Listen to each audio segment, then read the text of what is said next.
Berjumpa lewat ibadah pagi dan hari ini kita bersama-sama akan membahas Nabi Tuhan yang kita tidak asing lagi.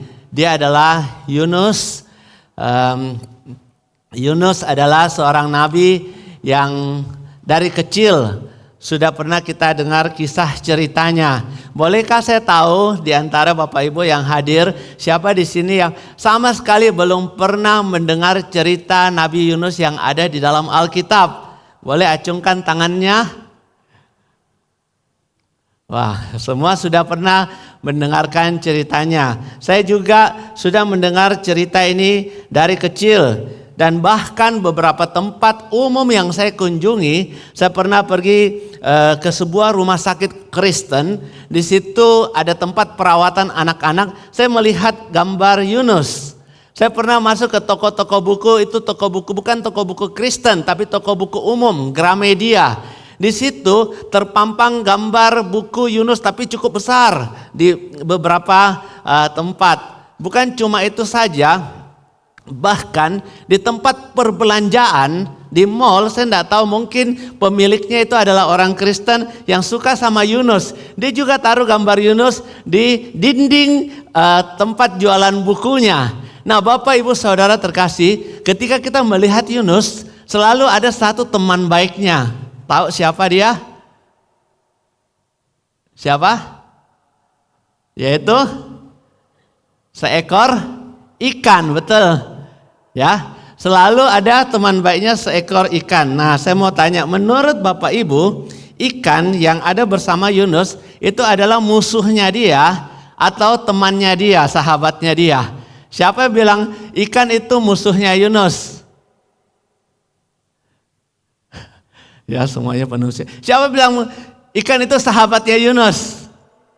Ya, 1, 2, 3. Ya, Bapak Ibu. Ya, pagi ini kita mengenal Yunus Yunus ya. Ikan itu bukan musuh daripada Yunus. Ikan itu adalah sahabat Yunus. Kenapa? Karena ikan besarlah itulah yang menghantar Yunus pergi ke tempat yang sesungguhnya, tempat tujuan yang Allah kehendaki bagi Yunus untuk pergi, yaitu kota Niniwe. Bukan kapal yang di atas itu yang menghantar Yunus pergi ke tempat tujuan Allah. Karena kapal itu justru membawa Yunus pergi jauh, arah yang berbalik daripada tujuan Tuhan, yaitu pergi ke arah barat, yaitu kota Tarsis. Padahal seharusnya Yunus pergi ke Niniwe. Nah, Bapak Ibu, mungkin cerita Yunus itu mirip-mirip dengan sebuah kisah Natal. Kalau kita lihat ini ada gambar siapa? Santa Claus. Santa Claus itu konon nama aslinya bukan Claus tapi Santa Nicholas, ya. Nicholas itu anaknya Pak Toto kan? Ya, itu Santa Nicholas. Nah, Santa Nicholas ini punya satu ceritanya ini tidak ada di Alkitab. Ceritanya dia sayang sama anak-anak. Bahkan dia senantiasa menunggu surat dari anak-anak dari belahan-belahan dunia, tempat yang terpencil, tempat yang tersembunyi, tempat mungkin pedalaman yang jauh di mana mereka merindukan mendapatkan sesuatu. Ya, mendapatkan sesuatu hadiah. Maka Santa Nicholas akan mengarungi angkasa raya dan dia dihantar oleh rusa-rusa terbang yang bertanduk untuk dapat tiba di tujuan, untuk dapat menyerahkan hadiah kepada anak-anak yang sudah menunggu hadiah Natal itu, ya. Nah, sebentar lagi Natal, masih lama 3 bulan. Nah, Bapak Ibu memahami rusa-rusa yang menghantar Santa Nicholas itu, kita juga bisa memahami bersama bahwa ikan besar itu juga yang menghantar Nabi Yunus untuk membawa hadiah. Hadiah apa? Hadiah pesan pertobatan kepada penduduk di kota Niniwe yang membutuhkan kasih keselamatan Tuhan. Sesungguhnya mereka akan mendapatkan hukuman atas kejahatan yang mereka perbuat. Tetapi Tuhan mengasihi kota itu, maka Tuhan mau menyelamatkan kota itu dengan akhirnya mengutus Yunus untuk membawa pesan pertobatan kepada orang-orang yang ada di kota Niniwe. Nah, Bapak Ibu, sampai di sini sangat jelas bagi kita cerita itu begitu clear bagi kita bahwa ini menyatakan cinta kasih Tuhan. Tapi Yunus bukanlah cerita fiksi. Yunus bukanlah cerita-cerita dongeng. Tapi Yunus adalah sebuah kisah nyata yang jelas-jelas dicatat di dalam Alkitab dalam Yunus pasal 1 ayat 17. Maka kita sama-sama baca ya. 1, 2, 3 Yunus pasal 1 ayat 17. Maka atas penentuan Tuhan datanglah seekor ikan besar yang menelan Yunus. Dan Yunus tinggal di dalam perut ikan itu 3 hari 3 malam lamanya. Ya. Yunus pasal 1 ayat 17 menyatakan maka atas penentuan Tuhan. Penentuan atau maka atas kehendak Tuhan. Maka atas rencana Tuhan. Jadi Yunus itu ke kota Damsyik itu adalah rencana Tuhan. Dan untuk bisa tiba di kota Niniwe, Yunus tidak menumpang apa-apa, tapi menumpang perut seekor ikan besar. Saudara, banyak orang berpikir ini cerita masuk akal, tapi itulah kebesaran Tuhan kita. Suatu hal yang nyata, yang tidak bisa dipahami oleh pikiran manusia yang kecil, tapi itu kalau kedaulatan Tuhan, maka itu terlaksana dan betul-betul demikian adanya. Yunus masuk dalam perut ikan selama 3 hari 3 malam lamanya. Nah, Bapak Ibu, sampai di sini saya percaya kalian semua sudah tahu kisah ini. Namun sesungguhnya di dalam cerita Yunus masih banyak pendalaman iman yang belum diekspos yang ingin kita bersama-sama pelajari pada pagi hari ini. Masih banyak kebenaran yang jarang digali yang ingin bersama-sama kita renungkan pada pagi hari ini. Yang ingin disampaikan oleh penulis dari kitab Yunus kepada kita sekalian. Bapak Ibu tahu siapa yang menulis kitab Yunus? Siapa? Ya seperti biasa kalau ditanya gitu ya. Di sini enak, kalau kalian tidak jawab ya sudah saya yang jawab gitu. Ya siapa yang menulis kitab Yunus? Ya Yunus sendiri. Nah sulit orang memahami seorang yang menulis kisah hidupnya sendiri. Dan waktu dia menulis kisah hidupnya, ini ada suatu hal yang ingin dia sampaikan kepada pembacanya atau pendengarnya atau anak-anak Tuhan pada hari ini. Baik, kita sama-sama melihat bahwa ikan besar itu adalah utusan Tuhan menghantar Yunus kemana? Menghantar Yunus masuk ke tempat paling rendah, tempat paling dalam di pusat lautan Samudra Raya, di dasar bumi. Dan di tempat yang paling dalam inilah sesuatu terjadi di dalam diri Yunus. Yunus diproses oleh Tuhan, Yunus dibentuk oleh Tuhan, Yunus diperbaharui dan hidup Yunus dimurnikan kembali. Nah Bapak Ibu Saudara terkasih, pernahkah saudara di dalam hidupmu masuk dalam titik paling rendah yang pernah kamu alami? Entahkah itu engkau masuk dalam permasalahan yang besar, entahkah itu engkau masuk ke dalam suatu hal yang tidak pernah saudara bayangkan dan saudara begitu kaget dengan situasi yang kau harapkan dan mengatakan ini adalah titik paling terendah di dalam kehidupanku. Satu kali kami mengunjungi seorang ibu. Ibu ini dirawat di sebuah rumah sakit di tempat perawatan luka bakar. Nah ibu ini bersama dengan putranya sedang dirawat di sana dan waktu kami membesuk kami melihat begitu mengerikan badannya habis kena musibah bakar ya, dibalut ya, minta maaf sampai wajahnya itu kulit-kulit yang terkelupas ya, sampai kayak ada yang bagian kayak habis kalau habis kayak goreng kerupuk gitu ya, begitu mengerikan. Ibu ini baru saja mengalami musibah beberapa hari yang lalu di mana tempat jualan dia kompor gas itu meledak. Nah, singkat cerita waktu kompor gas meledak, maka suaminya masuk ke tempat masak itu pasti untuk memadamkan, ya. Tapi entah bagaimana api itu menjalar ke tubuh suaminya. Dia juga masuk berusaha menolong, anaknya juga berusaha menolong, tiga-tiga kena api. Nah waktu tiga-tiga kena api cepat dibawa lari ke rumah sakit. Suaminya beberapa waktu setelah perawatan meninggal dunia karena luka bakar yang begitu serius. Lebih dari separuh ya kena bakar. Nah kehilangan suaminya dimakamkan ya di rumah duka, tapi kondisi dia tidak bisa hadir karena kondisinya juga begitu berat. Wajah yang juga terbakar, tangan itu ya. Saya percaya ketika dia mengalami hal ini dia juga berdoa kepada kepercayaannya, minta pertolongan. Nah saudara, ibu ini mengatakan inilah yang tidak pernah dia alami sepanjang hidupnya. Itu adalah titik-titik paling rendah yang dia alami dalam hidupnya. Demikian pula anaknya yang sulung juga dengan kondisi yang terbakar. Itu titik-titik paling susah.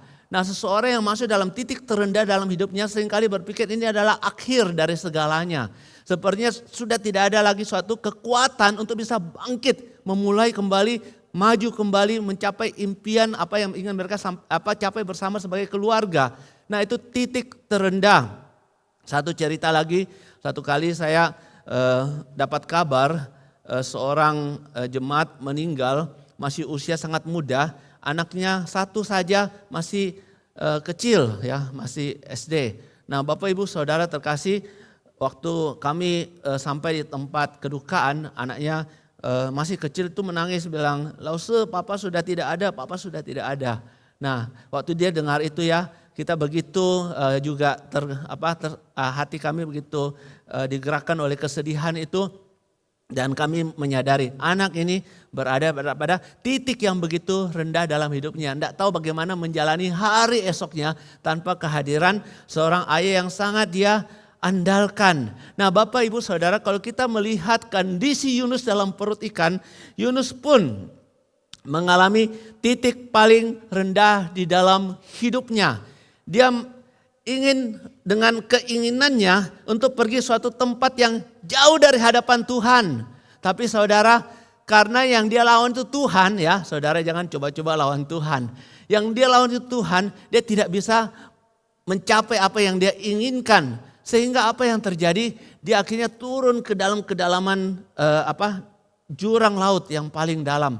Itu adalah titik paling rendah dalam hidup Yunus. Menjadi pertanyaan dan refleksi pertama kita pada pagi hari ini, apa yang sering kali orang lakukan di titik paling rendah dalam hidupnya? Kalau saudara mengalami kesulitan yang paling besar dalam hidup saudara, apa yang pertama kali saudara lakukan? Nah, Yunus mencatat ketika dia di dalam perut ikan, Yunus pasal 2. Apa yang dia lakukan? Kita sama-sama baca ya, 1, 2, 3. Berdoalah Yunus kepada Tuhan Allahnya.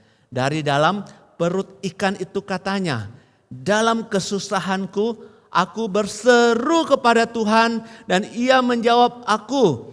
Dari tengah-tengah dunia orang mati aku berteriak dan kau dengarkan suaraku. Telah kau lemparkan aku tempat yang dalam ke pusat lautan. Lalu aku terangkum oleh arus air. Segala gelora dan gelombangmu melingkupi aku. Ketika kami melayani orang yang hidupnya penuh dengan masalah ya, titik yang paling sulit dalam hidupnya, kami tidak bisa melakukan apa-apa selain berdoa. Kita belajar dari Yunus. Yunus mengajarkan kepada setiap kita hari ini bahwa ketika kita menghadapi kesulitan di dalam hidup kita, masa-masa paling berat, jangan kita hadapi dengan kekecewaan, jangan kita hadapi dengan amarah protes, jangan kita hadapi dengan keputusasaan, atau bahkan mengambil jalan mengakhiri hidup seperti yang dilakukan oleh orang-orang di generasi saat ini dengan cara pintas. Mereka ingin menyelesaikan segalanya. Tetapi Yunus mau, kita waktu membaca bagian ini, Yunus menyampaikan kepada kita sekalian, gereja Tuhan, di titik paling sulit dalam hidup kita, mari kita berlutut dan berdoa. Kenapa? Karena di tempat paling rendah dalam hidup kita, di situ ada Tuhan hadir. Di tempat yang mengatakan jurang kematian, titik-titik kematian, dunia orang mati bagi Yunus ya, dalam perut ikan di dasar laut. Saya pikir itu lebih dalam daripada kuburan. Kalau kuburan kita kubur orang meninggal itu paling sekarang gali 2 meter. Ya ini enggak tahu berapa meter kedalaman laut. Dia bilang di tengah-tengah dunia orang mati. Di situ dia berdoa kepada Tuhan. Seorang penulis Alkitab lain yang menulis begitu banyak kisah itu bernama Raja Daud. Mengalami masa-masa susah dalam hidupnya. Dia berdoa, dia mengatakan, kepada Engkau Allah yang Maha Tahu. Nah Bapak Ibu Saudara terkasih, sehingga bagi kita anak-anak Tuhan, Nabi Yunus mau menyampaikan sebuah pesan bahwa tidak ada tempat dalam dunia ini, tidak ada situasi yang seberat apapun di dalam dunia ini yang Tuhan tidak hadir. Itu adalah poin yang ingin Yunus sampaikan kepada kita sekalian, sehingga di tempat manapun, kondisi apapun, sulit apapun yang kita alami, jangan pernah kita merasa sendirian. Jangan kita pernah merasa Tuhan tinggalkan kita. Sekalipun kita yang berdosa kepada Tuhan. Dalam konteks Yunus, Yunus yang melarikan diri. Dia yang jauh dari hadapan Tuhan. Tapi Tuhan tidak pernah membiarkan dia sendirian.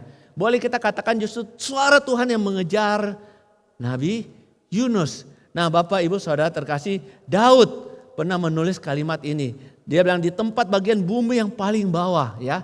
Dia tetap bersyukur ya. Di dalam Mazmur 139 mengatakan, aku Daud sang pemazmur bersyukur kepadamu oleh karena kejadianku dahsyat dan ajaib. Ajaib apa yang kau buat dan jiwaku benar-benar menyadarinya. Tulang-tulangku tidak terlindungi bagimu ketika aku dijadikan di tempat yang tersembunyi dan aku direkam di bagian-bagian bumi yang paling bawah. Nah saudara terkasih, di tempat yang paling sulit dalam hidup kita, Tuhan hadir. Sekalipun kita yang menjauh dari Tuhan. Nah Bapak Ibu Saudara terkasih, Yunus dia memulai kisah hidupnya. Dia mencatat, dia memperkenalkan siapa dirinya. Dia perkenalkan dirinya bukan sebagai seorang nabi yang hidupnya itu setia kepada Tuhan. Dia adalah seorang nabi yang jujur, yang memperkenalkan dirinya bukan lewat buah-buah pelayanan yang pernah dia lakukan sebagai seorang nabi. Dia perkenalkan dirinya bukan sebagai nabi yang taat kepada Tuhan. Dia perkenalkan dirinya kepada pembacanya bukan sebagai nabi yang baik. Saudara seringkali kalau kamu ditanya, kamu siapa gitu ya? Yang kita ceritakan apa? Kita punya keberhasilan bukan? Kita ceritakan yang kita punya apa yang kita banggakan, yang kita ceritakan apa yang bisa membuat orang akhirnya memandang kepada kita. Tapi Yunus tidak. Dia memulai kisah hidupnya dengan sebuah cerita tentang kegagalannya, bahkan kekeras kepalanya. Ketika Tuhan memerintahkan dia untuk pergi ke Niniwe, dia malah pergi ke tempat yang berlawanan. Maka dia lari jauh dari hadapan Tuhan, dia menuju ke kota Tarsis. Nah Bapak Ibu Saudara, kita bisa mencoba sedikit membayangkan ketika Yunus mulai melangkahkan kakinya naik ke atas kapal yang akan membawa dia jauh dari hadapan Tuhan. Dia merasakan apa? Hembusan angin laut yang memenuhi udara itu berbaur dengan apa? Teriakan para pelaut yang bergegas untuk mempersiapkan diri untuk sebuah pelayaran yang panjang. Demikian pula Yunus. Dia akan memikirkan, sekarang saya akan pergi berwisata. Saya akan cuti dulu dari tugas saya sebagai seorang nabi. Saya akan pergi di situ tempat yang jauh, mungkin Tuhan punya suara tidak akan saya dengar lagi. Dan apa yang dia lakukan? Dia pergi cari satu tempat yang nyaman, sama seperti kita. Kalau kita pergi satu tempat mungkin itu ya kita cari tempat duduk yang nyaman. Tempat duduk di mana kita bisa tarik nafas. Tempat duduk di mana kita bisa mungkin refleksi. Tempat duduk di mana kita bisa merentangkan kaki, merentangkan tangan, tarik nafas sepanjang. Demikian pula Yunus. Dia cari tempat di kapal itu dan dia temukan sebuah tempat di bawah dek. Di situ apa yang dia lakukan? Ini saatnya saya untuk tidur. Saya mau tenang. Karena apa? Saya sudah mau tenggelam di dalam apa? Di dalam suara hati kenabian dia. Pasti di dalam nurani kenabian dia akan menegur. Hei Yunus, kenapa kau lari? Harusnya kau taat bukan? Tapi kenapa kamu melawan? Nah dia mencoba untuk menghilang daripada suara-suara itu. Dan dia tertidur. Nah saudara, ketika dia mulai pulas tertidur, apa yang selanjutnya terjadi? Allah mulai bekerja. Allah bekerja dengan mengutus angin laut yang kencang. Saudara menarik di sini. Nabi Tuhan tidak mau taat kepada perintah Tuhan, tapi angin laut diutus Tuhan, angin laut taat. Angin laut yang kencang itu digerakkan oleh Tuhan, diutus oleh Tuhan. Dan angin laut yang kencang itu berkembang menjadi badai yang dahsyat. Dan badai yang dahsyat ini perlahan mulai menghantam badan kapal. Dengan kekuatan yang terus bertambah kekuatan sehingga kapal itu semakin seperti sudah hampir tenggelam. Nah saudara, di atasnya itu ada para pelaut yang sudah tahu apa kerasnya kehidupan laut. Bertahun-tahun lamanya mereka sebagai pelaut, mereka tahu apa itu badai, apa itu angin laut, bagaimana menghadapi. Tapi saat itu mereka nyalinya mulai hilang, mereka mulai gemetar. Saudara tahu orang-orang zaman itu ketika mereka mulai ketakutan, apa yang mereka lakukan? Sama seperti Yunus juga, sama seperti orang-orang lainnya. Mereka berteriak kepada dewa-dewa mereka untuk melepaskan mereka daripada masalah ini. Nah saudara, waktu mereka berteriak berseru-seru kepada dewa, angin semakin kencang, badai semakin mengamuk. Akhirnya mereka tahu ini bukan badai biasa. Karena seolah-olah ada kekuatan laut, angin itu bersatu. Karena apa? Sepertinya di atas kapal ini ada satu orang atau sesuatu yang ada di bawah di atas kapal ini melawan kuasa kekuatan Allah yang para dewa. Allah sang pencipta lautan. Dan memang betul Tuhan sang pencipta lautan sedang mengejar Yunus. Ingin membawa Yunus kembali ke tempat tujuan Allah. Nah saudara, seperti biasa ketika mereka sudah tahu bahwa ini ada sesuatu yang tidak benar di atas kapal, apa mereka lakukan? Mereka akan menarik semua penumpang naik di atas dek kapal. Di situ mereka akan membuang undi untuk mencari tahu siapa penyebab masalah besar ini. Dan saudara, ketika undi itu dilempar, betul undi itu jatuh tepat kepada Yunus. Ketika Yunus melihat undi itu jatuh tepat kepada dia, dia berdiri dengan tulus, dengan jujur dia mengaku, saya penyebab semua itu. Sayalah yang menyebabkan lautan bergelora, badai mengamuk. Karena apa? Saya sedang lari dari Tuhan, pemilik lautan ini, pemilik alam semesta ini. Saya sedang menentang perintahnya. Maka Tuhan pemilik lautan ini mengutus angin untuk mendatangkan badai yang sepertinya sudah hampir menenggelamkan kita semua. Saudara, Yunus tahu ini titik terakhir dia. Dia tidak sanggup lagi apa yang kemudian dia sampaikan kepada para pelaut yang lain. Lemparkan saya ke dalam laut. Semua pasti selesai. Itu yang dia sampaikan. Saudara, apa yang terjadi? Waktu ketika Yunus dilempar ke lautan, semua awak kapal itu ketakutan. Kenapa? Seketika itu juga dicatat di dalam kitab Yunus, laut menjadi tenang. Saudara, Allah seperti apakah yang disembah oleh Yunus? Allah seperti apakah yang kepadanya Yunus berani melawan? Dan ini membuat mereka melihat kebesaran Tuhan dan itu dicatat. Saudara terkasih, hal ini disampaikan kepada kita sekalian pada pagi hari ini yang sedang melakukan eksposisi penggalian kitab Yunus. Kita menyembah Allah yang bagaimana? Kalau kita berani menentang suara Tuhan, kalau kita berani tidak taat kepada kehendak Tuhan, kita sedang berurusan dengan siapa? Itu yang ingin Yunus sampaikan kepada setiap anak-anak Tuhan hari ini. Maka dia tulis semuanya itu. Dia menceritakan segala kekurangan, kecacatan dia. Nah saudara, ketika dia mulai turun ke dalam dasar lautan, Tuhan mengutus utusan yang kedua. Seekor ikan apa? Ya diam lagi ya, seekor ikan paus. Ya, Alkitab tidak pernah mencatat ini ikan hiu kah, paus hiu kah ya, tapi Alkitab mencatat ikan besar. Ikan besar yang saya tahu karena besar, mulutnya pasti lebih besar dari badan Yunus. Ikan besar ini menjemput Yunus. Menjemput Yunus dengan menelan Yunus.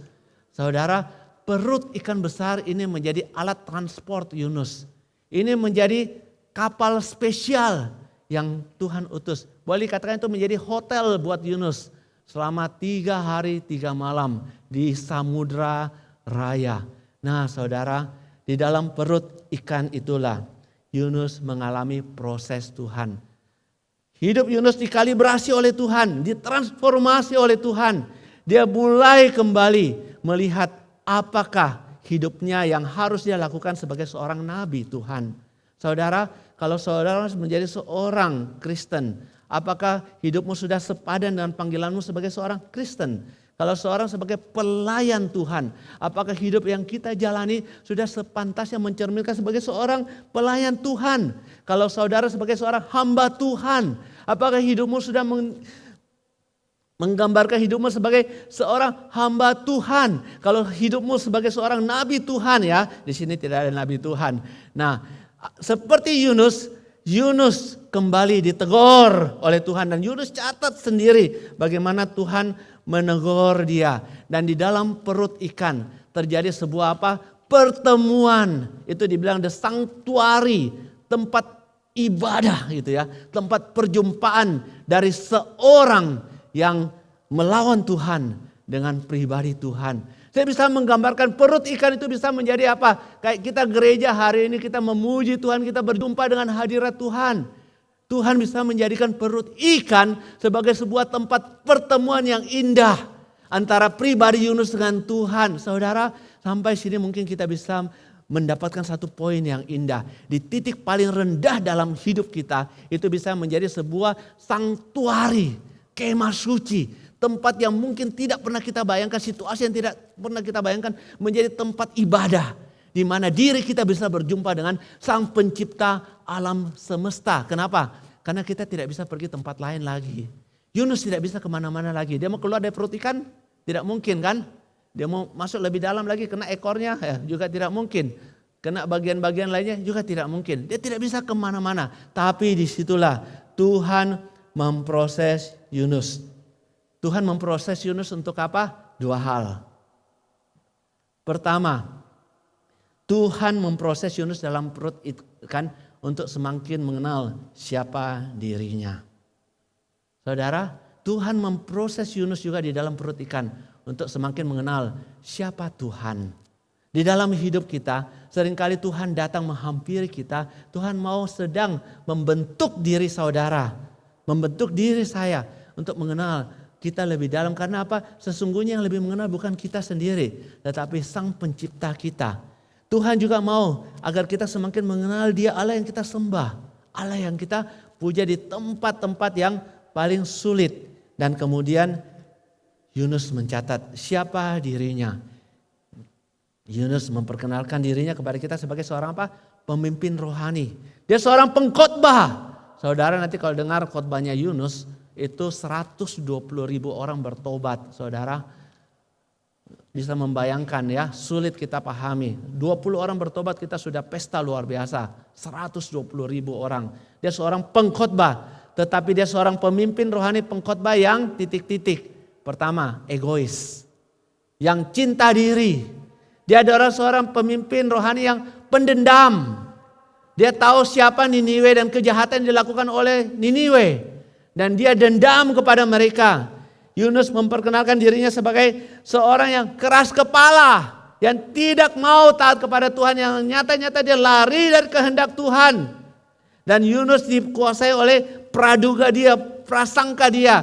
Pikiran dia sendiri, pengertian dia sendiri. Karena dia membungkusnya dengan segala kesombongannya. Dia berani melawan kehendak Tuhan. Dia berpikir kalau dia lari, maka kehendak Tuhan itu tidak jadi.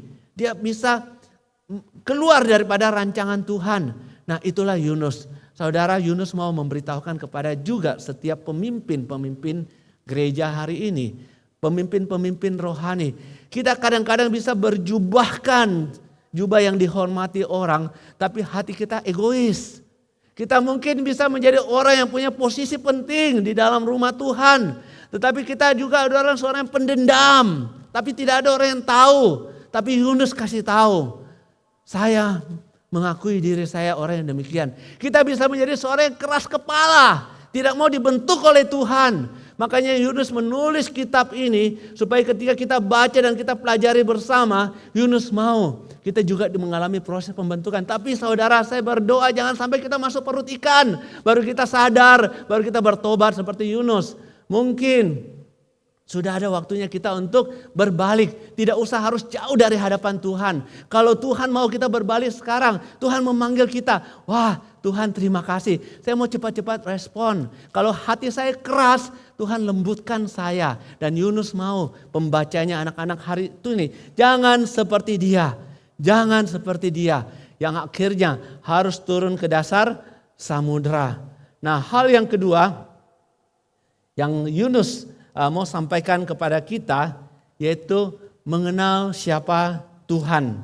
Nah, saudara terkasih, siapakah Tuhan yang Yunus kenal dalam perut ikan? Yunus mengenal dia sebagai Allah yang punya otoritas, kedaulatan, itu ya, sovereignty of God, kedaulatan Tuhan, yang tetap memakai dia sekalipun dia orang yang cacat, penuh dengan kelemahan, memberontak tidak taat kepada dia. Tapi kecacatan manusia, kelemahan manusia itu tidak bisa menghalangi rencana Tuhan. Sekali lagi saudara, di balik kelemahan Yunus sebagai seorang nabi yang lari dari perintah Tuhan, dia pikir dengan jauh suara Tuhan akan semakin kecil. Dan dia tidak akan lagi mendengar panggilan Tuhan. Tetapi di situ kebesaran Tuhan semakin nyata. Bahkan orang-orang di kapal itu semua tahu kalau kau lari dari Tuhan. Bahkan hari ini semua orang Kristen yang pernah baca kisah Yunusnya, bahkan anak-anak kecil pergi ke perpustakaan rohani, kemana lihat gambar Yunus, tahu. Yunus pikir cuma dia yang tahu, dia sembunyi. Tapi itu diungkapkan, semua orang tahu kalau Yunus adalah orang yang lari daripada Tuhan. Dan justru di situ kebesaran Tuhan semakin nyata. Kebesaran Tuhan semakin kelihatan. Nah saudara, kedaulatan Tuhan tetap nyata sekalipun kita orang yang pernah melawan Tuhan. Yang kedua, Yunus mengenal Tuhan sebagai pribadi Allah yang tidak pernah berhenti mengejar dia. Sampai ke ujung bumi pun kau tetap kejar. Ya, ini dulu sekarang kan banyak waktu kita itu orang pacaran sampai naik ke atas gunung pun kau akan kukejar, sampai seberang lautan pun kau akan dikejar. Nah, Bapak Ibu Saudara, hari ini kalau kita melihat ya Tuhan yang memanggil Yunus, dia betul-betul ya, kalau kita ngomong ke seberang lautan pun kejar, itu kita sedang apa? Sedang gombal saudara, pasti ya. Seberang kota aja kita tidak sudah berhenti ngejar, apalagi seberang lautan. Tapi kalau Tuhan yang bilang, dia nyatakan sungguh-sungguh. Nah, ketika Yunus mengetahui siapa Tuhan yang tidak pernah berhenti mengejarnya, di situ dia mengenal Allah. Dia tidak pernah berani lagi lari daripada Tuhan. Saudara, ketika kita pernah dipanggil oleh Tuhan, ketika Tuhan pernah mengajak kita untuk pelayanan, ketika Tuhan pernah berbicara entah lewat siapa kepada kita untuk ikut dia dengan sungguh-sungguh. Saudara pikir, wah jangan Tuhan saya terlalu sibuk. Tapi ingat saudara, Tuhan yang kita sembah adalah Tuhan yang tidak pernah berhenti mengejar. Dan Yunus catat itu. Dan hari ini juga kita ketahui bersama. Saya teringat seorang teman kuliah saya yang saya sampai ini tidak lupakan. Waktu saya kuliah teologi, seorang teman sekolah saya itu masuk sekolah teologi umur 60 tahun. Saudara tahu kalau orang umur 60 tahun belajar teologi bagaimana?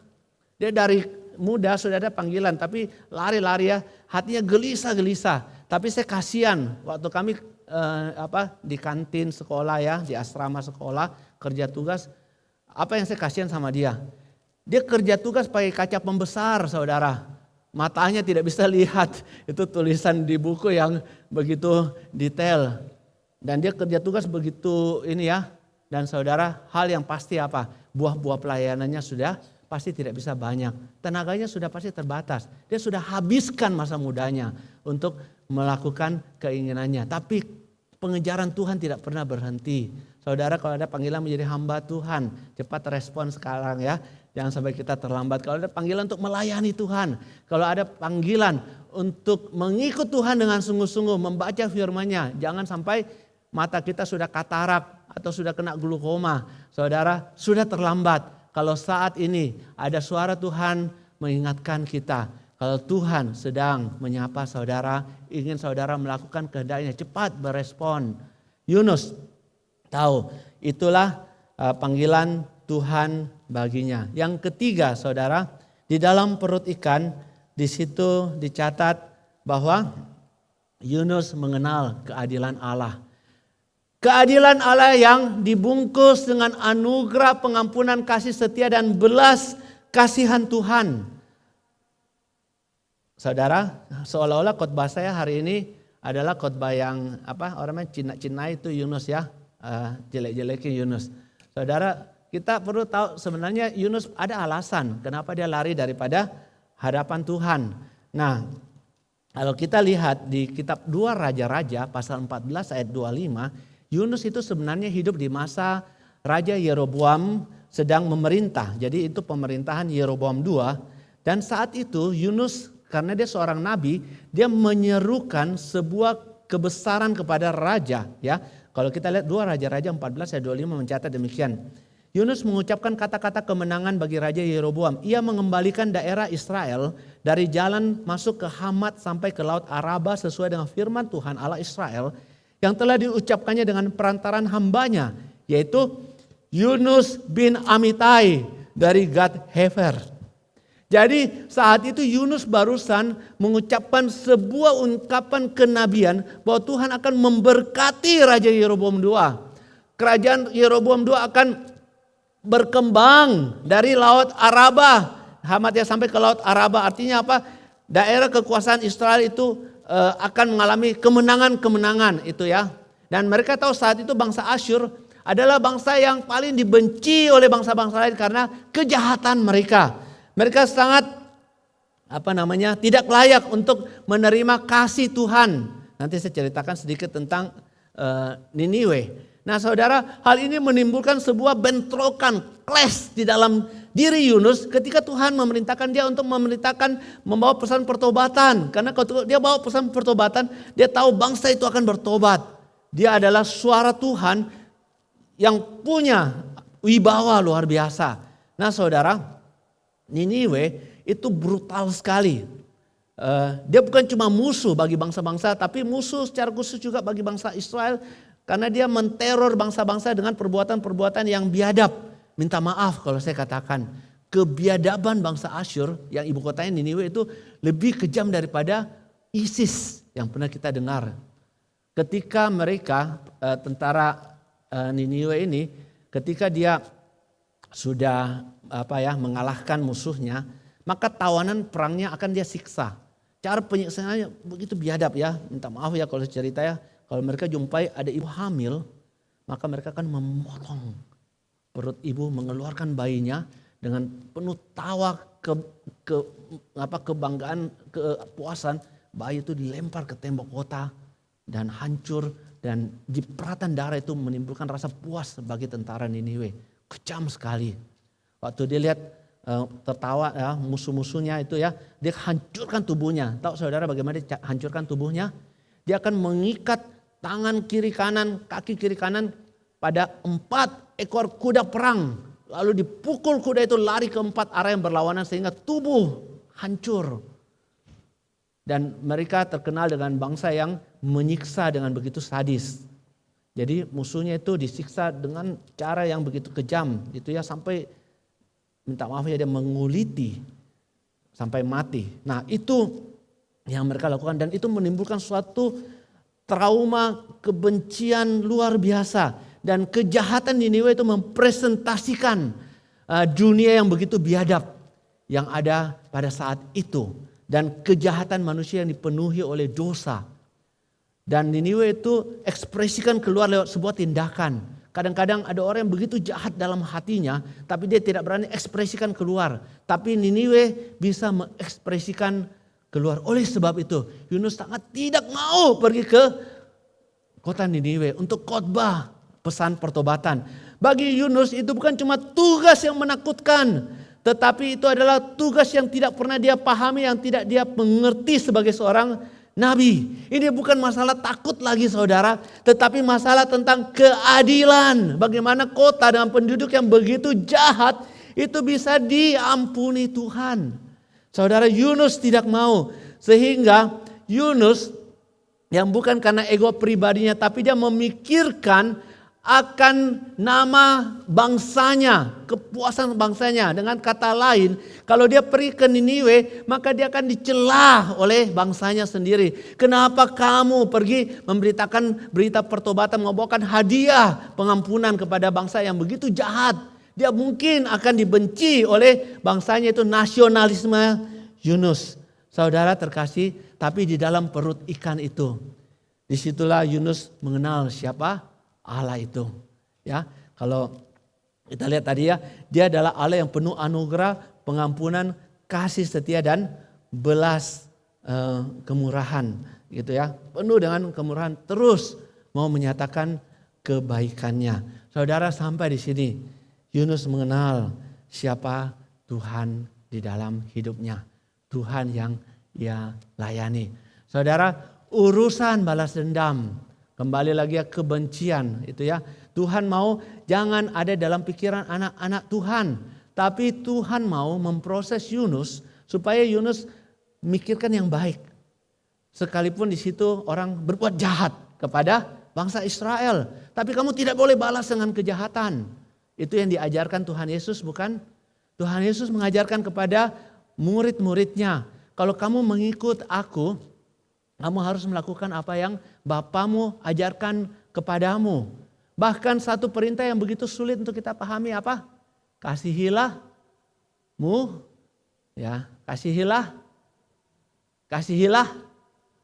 Ya, kita tidak mau ngomong ya, karena kita tidak mau lakukan.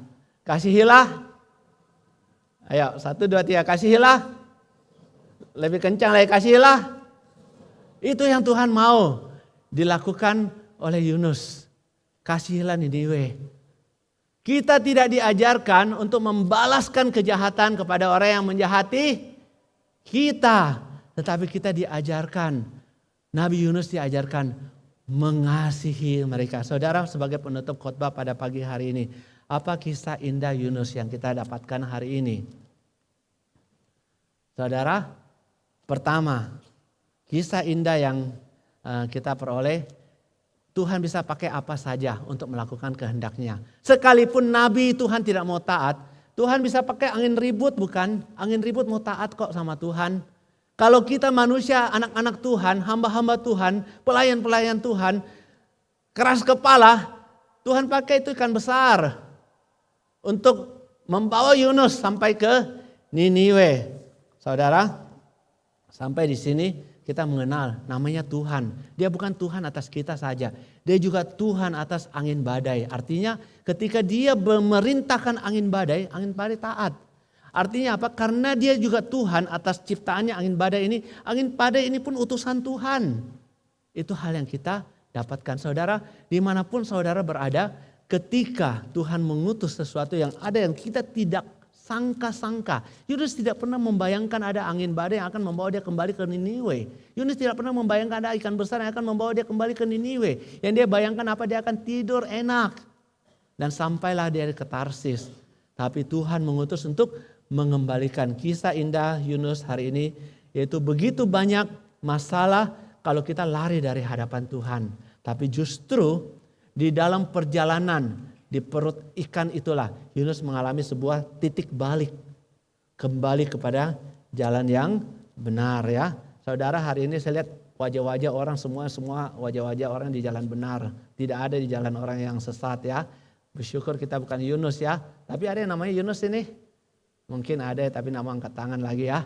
Oke, bukan namanya Yunus. Tapi kita mungkin ada sedikit kecipratan apa yang Yunus lakukan. Melawan Tuhan.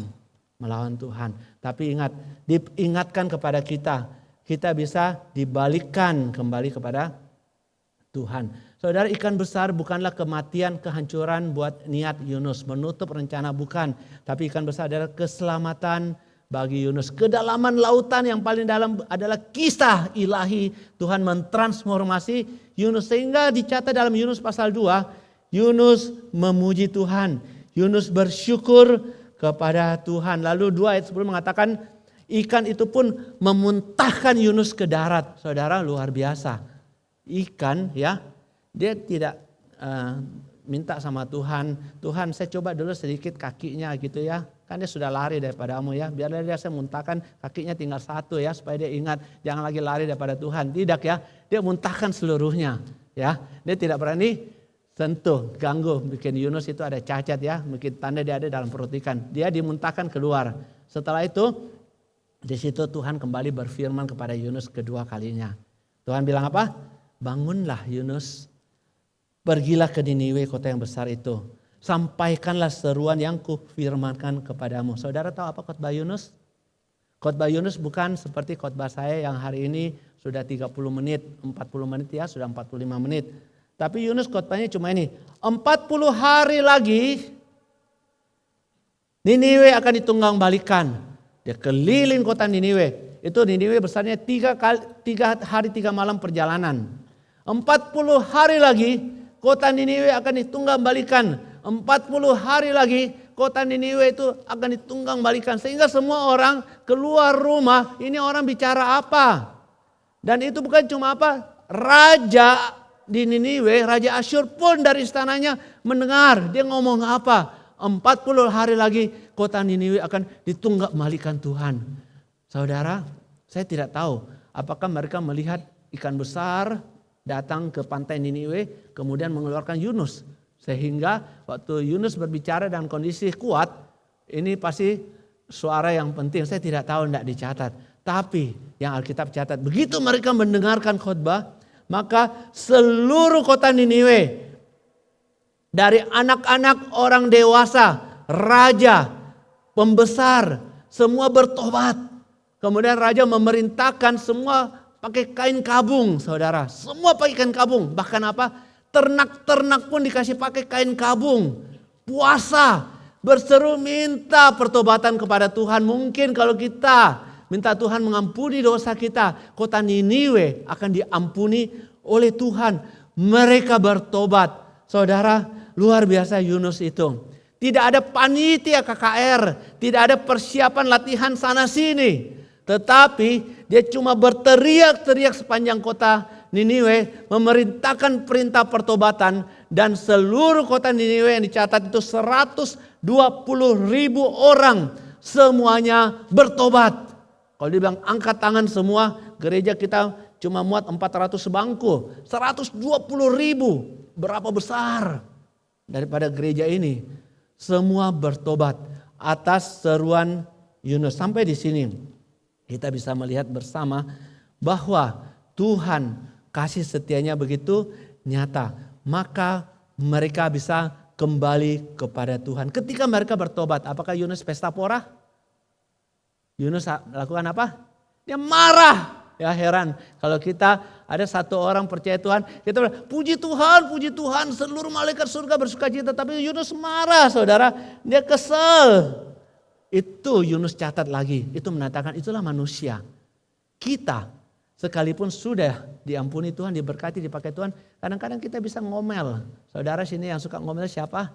Ya, kita punya warisan sifat Yunus. Sekalipun Tuhan sudah banyak kasih kebaikan, kita masih suka ngomel. Itu Yunus. Saudara mau jadi seperti Yunus? Diam lagi ya. Saudara mau seperti Yunus? Amin ya. Seperti Yunus untuk bertobat. Tapi tidak untuk suka ngomel ya. Saya tidak bilang ibu-ibu berhenti ngomel ya. Bahaya nanti saya pulang tidak ada yang mau jabat tangan. Ya. Tapi kita belajar untuk tidak ngomel. Yunus. Dia masih ya. Tapi menarik di sini Bapak Ibu. Saya mau menutup firman Tuhan pagi ini. Yaitu kisah ini ditutup dengan sebuah kisah yang sangat, artinya saudara kalau baca Alkitab, buku kitab Yunus ini ditutup dengan tanda tanya. Itu ya, Yunus tutup dengan tanda tanya. Jadi habis Tuhan pakai ikan besar, Tuhan pakai angin laut, kemudian Tuhan pakai pohon jarak. Waktu Yunus marah itu panas terik kota Niniwe, dia duduk kepanasan, kehausan, dia bilang, Tuhan tolong ambil nyawaku, matikan saya saja Tuhan. Tapi Tuhan apa? Dia malam itu tumbuhkan, tiba-tiba itu pohon jarak tumbuh, tutupi dia. Wah, waktu dia duduk di bawah pohon jarak, dia bersyukur, enak nyaman sekali Tuhan. Pohon jarak ini tutupi saya. Tuhan utus pakai pohon jarak. Tapi apa setelah itu datang utusan Tuhan yang keempat. Saudara Tuhan tahu Tuhan utus apa? Apa? Tuhan utus seekor ulat. Ya, jadi Tuhan utus ikan besar, sekarang utus seekor ulat. Lah, saya mencoba membayangkan kisah ini luar biasa kita baca Ulat pun bisa dipakai Tuhan dan taat kepada Tuhan lagi dan untuk menghibur Yunus. Tapi ulat itu untuk apa? Mengerat pohon jarak itu sehingga esoknya pohon jarak itu mati. Nah, ketika pohon jarak itu mati, maka Tuhan berfirman demikian sebagai penutup firman Tuhan pagi ini. Saya bacakan ya. Tuhan berkata, lalu Allah berfirman, engkau sayang kepada pohon jarak itu, yang untuknya sedikit pun engkau tidak berjerih payah, yang tidak engkau tumbuhkan, yang tumbuh dalam satu malam dan binasa dalam satu malam pula. Bagaimana tidak aku sayang kepada Niniwe, kota yang besar itu, ya berpenduduk lebih dari 120.000 orang, yang semuanya tak tahu membedakan tangan kanan dari tangan kiri, dengan ternaknya yang banyak. Tanda tanya. Selesai kitab Yunus. Saudara ada pertanyaan tentang kisah Yunus? Saudara yang tanya sama Yunus, siapa yang antar kau pulang kembali ke Israel? Waktu dia diutus pakai ikan besar, siapa yang membawa Yunus kembali pulang? Itu tidak dicatat, tapi ditutup sampai sini. Artinya apa saudara? Artinya apa? Artinya saudara harus rajin baca Alkitab. Artinya harus banyak berdoa. Harus banyak minta pimpinan Roh Kudus. Kiranya Tuhan memberkati kita semua lewat kitab Yunus. Kita bisa mengenal siapa Tuhan yang sesungguhnya kita sembah. Dan mari kita berproses. Tuhan mau memakai kita, tidak peduli kesalahan besar apapun yang kita lakukan. Tuhan mau membentuk kita di titik mungkin paling rendah di dalam hidup kita. Sekalipun Tuhan mau memakai kita untuk sebuah karya yang sangat besar. Yunus mempertobatkan, itu sebuah KKR mungkin paling besar dalam sejarah manusia. 120.000 orang bertobat ya. Nabi Nuh tidak ada yang bertobat kan? Yunus 120.000 orang. Kiranya Tuhan menolong kita semua. Mari kita masuk dalam doa.